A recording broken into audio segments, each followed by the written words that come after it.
Alright guys, so today I'm just going to do a little video about how I would process my audio. I'm going to be using the Rode Procaster for this video, and I'm going to be using Adobe Audition, so this is just how I'd process my audio if I was going to record something and put it on YouTube or something like that. So yeah, let's go. So one thing I want to say before I get started is all the audio in this video is going to be unprocessed except for what I'm messing with in Adobe Audition. So what you're listening to right now is just straight through OBS and it's unprocessed, but I may boost the levels a bit so that they'll be audible for you. Alright, so this is just future me. When I recorded this in OBS, I had it set to only record the Adobe Audition window. So I'm sorry that some of the clips were not what they should have been. So some of the plugins, when I'm talking about them, you won't be able to see what I'm doing on the screen. But yeah, so I'm sorry about that. Alright, so I'm just going to record something real quick in Adobe Audition, and then I'll get onto the processing. Alright, so this is an audio test of just the Rode Procaster. This is me speaking directly into the Rode Procaster. I'm going to add some processing onto this and things like that. Just want to see how I can make this sound overall. And so, yeah, what do you think about this and how does this sound? Alright, so one thing that you need to make sure you do when you're recording audio, especially if you're in an untreated room, so when you first start, you need to have a little bit right here, like I did, where you just don't record anything. And the point of this is so that you can go and you can capture a noise print and you can use noise reduction on your audio and it will make it sound a lot better. Alright, so this is an audio test of just the Rode Just make sure when you're using the noise reduction into the Rode Procaster. Alright, so this is an audio, like you can output noise only just to see how much you're actually getting rid of your voice or the clarity or things. So I like to usually do that, listen to how much I'm getting rid of, and just go from there. So usually I would have this probably at about 85, but it can go to 100. It just depends. It's up to you.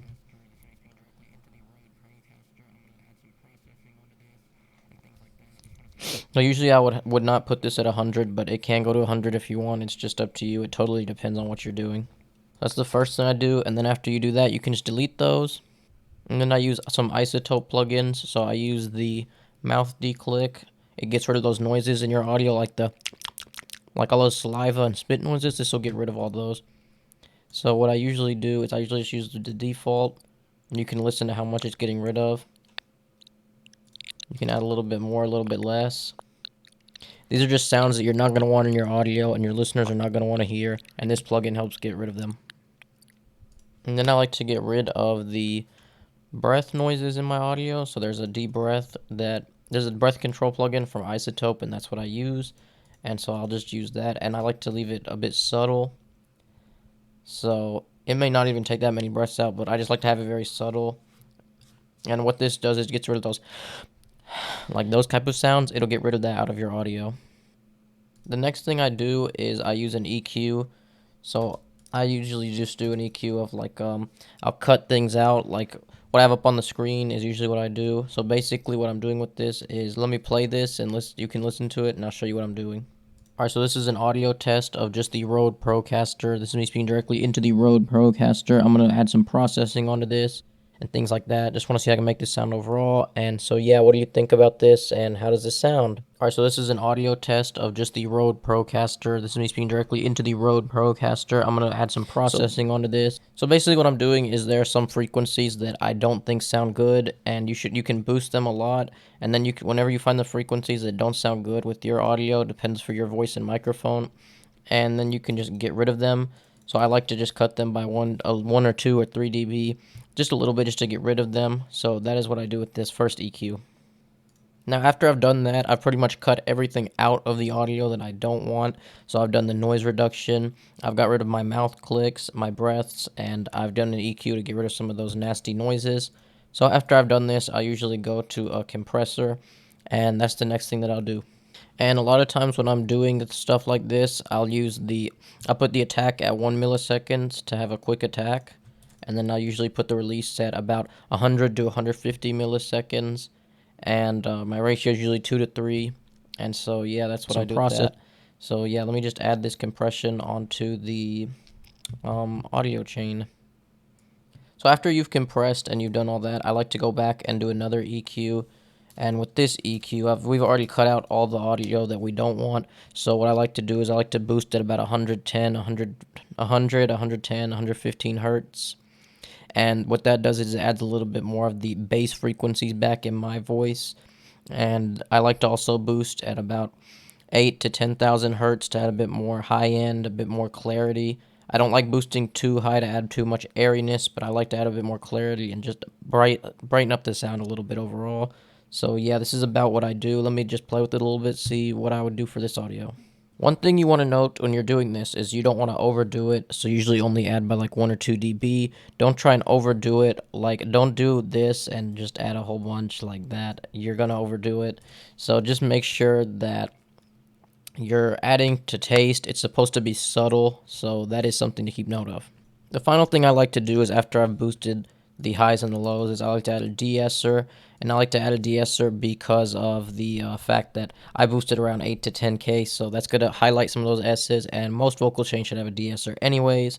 So yeah, and I like to use the isotope de-esser. I usually just use these settings. Alright, so this is an audio. I usually just use these settings here on the screen when I'm using the Procaster, and you can output the S's. So you can output the S's like this and hear what the sounds that are getting cut out of the audio.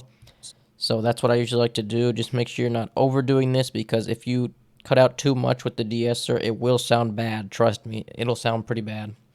But yeah, you just try and cut out some of those sounds.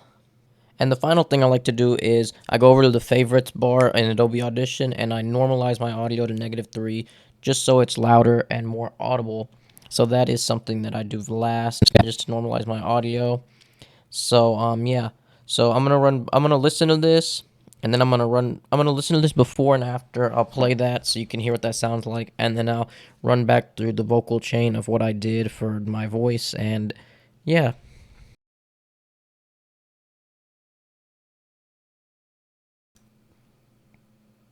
Alright, so this is an audio test of just the Rode Procaster. This is me speaking directly into the Rode Procaster. I'm going to add some processing onto this and things like that. Just want to see how I can make this sound overall. And so, yeah, what do you think about this and how does this sound?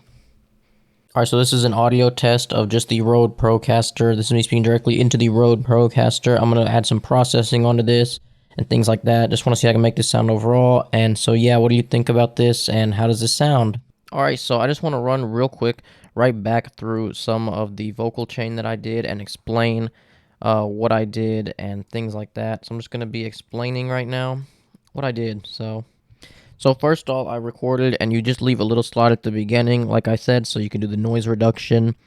And so that is something you should do for most people recording in an untreated room. And then once you've done the noise reduction, you can pretty much just delete that blank audio. It's meaningless. It's nothing. And then I use a plugin from iZotope to get rid of the mouth clicks. And then the breath controls to get rid of those breathy sounds, like those kind of sounds. You don't want that in your audio. And then I use an EQ, just a stock Adobe EQ. And basically what I do with that is I get rid of harsh sounds in my audio, things like that. Well, after I've done that, I will use a compressor, and I usually use the stock compressor in Adobe Audition, but you can use pretty much any compressor. Just compress the audio down a little bit. Try not to overdo this unless you're going for a really compressed sound. Next, what I usually want to do is use another equalizer, because I like to add some flavor to it after that, some highs, some lows. I have to boost between 8 to 10k-ish usually. And I usually like to boost around 110, 115 hertz, because that's where the bass is in my particular voice. This will vary for different voices and different people, so play around with this a bit. And I like to add a de-esser after that, because when you boost from 8 to 10k like I do, it adds a bit more of those harsh S sounds in the back into the audio, so this is where I would add a de-esser. And then after you're done with all of your processing, you just normalize your audio so that it's louder and that it's more audible for the listeners. And so, yeah, I usually normalize to -3 dB, and then I'm good. That's good to go. Okay, this is future me, and there is one disclaimer that I would like to put on this. There is no correct order for processing. There is no correct way to process. This is just how I do my stuff and how I would recommend some other people do theirs. But there is no correct way to do this, so yeah. So I'm interested what you guys think of my vocal chain, and I'm interested, how could I improve this? Would you use this vocal chain, or would you use some of the stuff that I've used? So just what do you think overall? And Yeah, if you like this video, hit the thumbs up. If you're interested in more tutorials or more videos like this, comment below. Just let me know what you think. So yeah, thanks.